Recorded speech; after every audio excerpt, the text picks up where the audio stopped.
Hi, today I want to make a quick video on if you happen to damage or break your handle on your pot and pan lids like this. Actually, I dropped one of these and then I broke it. Okay, not on this one, but on this one. So this one I just replaced with the Amazon handle here. So basically, the tool you need is basically a flat screwdriver like this. And you can actually remove this part here, okay?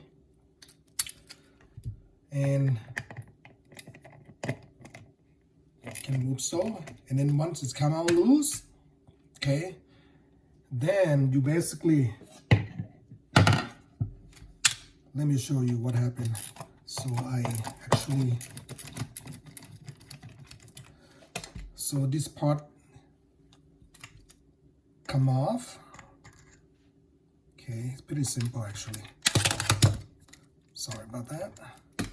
So you basically going to put the new handle on the top and then screw in your new part here with a little washer here.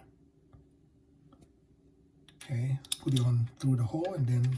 So what you want to do actually hold in the bottom, hold the new part and screw like this. And then it's just easier to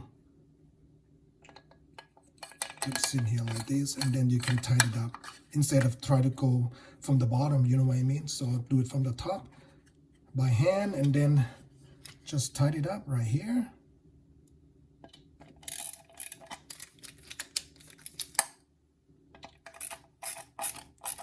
Okay, pretty tight. You don't have to like super tight, and there you go, your new lid.